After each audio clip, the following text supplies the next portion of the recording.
महाराष्ट्राचा. नमस्कार, मी प्रतिभा. संध्या लाईव्ह मध्ये आपल्या सर्वांचं स्वागत. नाशिकचा भोंदू बाबा अशोक खरात प्रकरणामुळे राज्य महिला आयोगाच्या अध्यक्षा रुपाली चाकणकर आता अडचणीत येण्याची शक्यता आहे. रुपाली चाकणकर यांचे खरात सोबतचे काही व्हिडिओ आणि फोटोज सध्या सोशल मीडियावर व्हायरल होत आहेत. दरम्यान त्यावर सुषमा अंधारेंनीही टीका केली आहे. काय म्हणाले आहेत अंधारे, पाहूया. हा महाराष्ट्र आपण सातत्याने असं म्हणतो की हा महाराष्ट्र छत्रपती शिवरायांचा, राजर्षी शाहू महाराजांचा, क्रांतिबा ज्योतिबा फुल्यांचा, विश्वरत्न डॉक्टर बाबासाहेब आंबेडकरांचा, संत तुकडोजी महाराजांचा, संत जगद्गुरु तुकोबारायांचा, संत गाडगेबाबांचा, की ज्या लोकांनी कुठल्याही चमत्कारांना आणि कर्मकांडांना थारा दिला नाही. तुमच्या श्रद्धा असणं हा एक वेगळा भाग आहे. तुम्ही एखाद्याला आदर्श मानणं हा एक वेगळा भाग आहे. आणि तुम्ही कुठलाही सारासार विवेकी विचार न करता अगदी आंधळेपणाने गोष्टीला वाहून घेणं हा एक वेगळा भाग आहे. या सगळ्यातूनच जो कियास निर्माण होतो, जो एक गोंधळ निर्माण होतो, त्या गोंधळाच्या स्थितीवर काय उपाय असावे, सातत्याने आपल्याकडे अंधश्रद्धेच्या विरोधात लढण्यासाठी म्हणून, कारण अंधश्रद्धेला बळी पडून कुणी नरबळी दिली, कुणी घरातल्या सुनेचा किंवा घरातल्या लेकरांचा, बालकांचा बळी दिला, अशा अनेक घटना घडल्या. कुठला तरी पूल वाढत नाही म्हणून पुलाखाली माणसं घातली, अशा अनेक घटना घडल्या. अर्थात हे सगळे अंधश्रद्धेचे बळी होते. पण अशा अंधश्रद्धा फोफावतात कधी?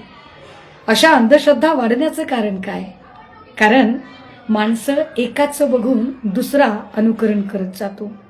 त्यातली त्यात ज्याचं अनुकरण केलं जातंय ती व्यक्ती जर कुठल्या तरी प्रातिनिधिक पदावर असेल तर मग तर ते अनुकरण अगदी आगीच्या वणव्यासारखं फोफावत जातं.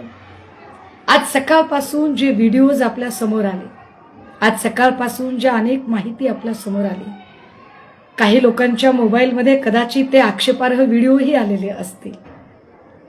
हे सगळं बघितल्यावर आपलं डोकं बधीर व्हायला लागतं आणि आपण विचार करतो की अरे, आपण आदर्श कुणाला मानतोय? कारण राज्याच्या प्रमुख पदावर वावरणाऱ्या व्यक्ती जर त्यांचे वर्तन व्यवहार इतके अंधश्रद्धेने बरबटलेले असतील तर काय बोलावं? खरं तर ज्योतिष सांगणे चांगलं की वाईट याच्यावर मला आता जायचंच नाहीये. कारण एखाद्याचं भविष्य सांगणे म्हणजे तसं बघितलं तर स्वप्न विकण्याची कला आहे. एखाद्याला स्वप्न दाखवणं, तू हे होऊ शकतो, तू ते होऊ शकतो, तू हे करू शकतो. सहज तुमच्या दाराशी एखादा माणूस येतो, तुम्हाला भविष्य सांगायला बोलतो, बाई तू फार चांगली, पण जग नाही चांगलं. जेव्हा तुझ्याकडे असतं तेव्हा जगाकडे असतं, जेव्हा तुझ्याकडे नसतं तेव्हा जगाकडे नसतं. तू सगळ्यांच्या मदतीला उरते पण तुझ्या मदतीला कोणीही येत नाही. तू सगळ्यांशी चांगलं वागते पण जग तुझ्याशी चांगलं वागत नाही. बाई तू सगळ्यांना मदत करते पण जग, तुझा हात मात्र अळणीच आहे. आणि हे कुठल्याही संसारात खचलेल्या बाईला पटत जातं. संसारात खचलेली जी बाई आहे तिला ही गोष्ट कुठेतरी अपील होते की हो, मी खूप सगळ्यांशी चांगलं वागते पण जग माझ्याशी चांगलं वागत नाहीये. मी सगळ्यांची मदत करते पण जग माझी मदत करत नाहीये. मला कोणीतरी माझ्या कामात अडथळे आणण्याचा प्रयत्न करतंय. हे तिला मानसिक दृष्ट्या असं काही वठवलं जातं की मग अंधश्रद्धेला सुरुवात होते. अर्थात ज्योतिष सांगणे हे फक्त भविष्य सांगण्याशी संबंधित, पण तंत्र मंत्र अघोरी विद्या हा अजून वेगळा प्रकार. हे जे तंत्र मंत्र अघोरी विद्या करणारी जी माणसं आहेत, खरंच हे असं असतं का? बरं, याला बळी पडणाऱ्या स्त्रिया जर ग्रामीण भागातल्या असतील, खेड्यापाड्यातल्या असतील तर आपण समजू शकतो की एखादी ग्रामीण भागातली स्त्री या गोष्टीला बळी पडलेली आहे वा, आणि त्या बिचारीला कळत नाहीये. परंतु शिकल्या सवरलेल्या महिला जर बळी पडत असतील तर दादा हो, एखाद्या पुरुषाचा सगळ्यात सन्मानाची जागा काय? तर त्याने डोक्यावर बांधलेला फेटा, की तो फेटा त्याने कोणाच्याही पायात ठेवणे म्हणजे त्याचा अपमान होणे आहे. आणि एखाद्या स्त्रीसाठी सन्मानाची बाब काय? तर तिचा असणारा पदर, अत्यंत सन्मानाची बाब.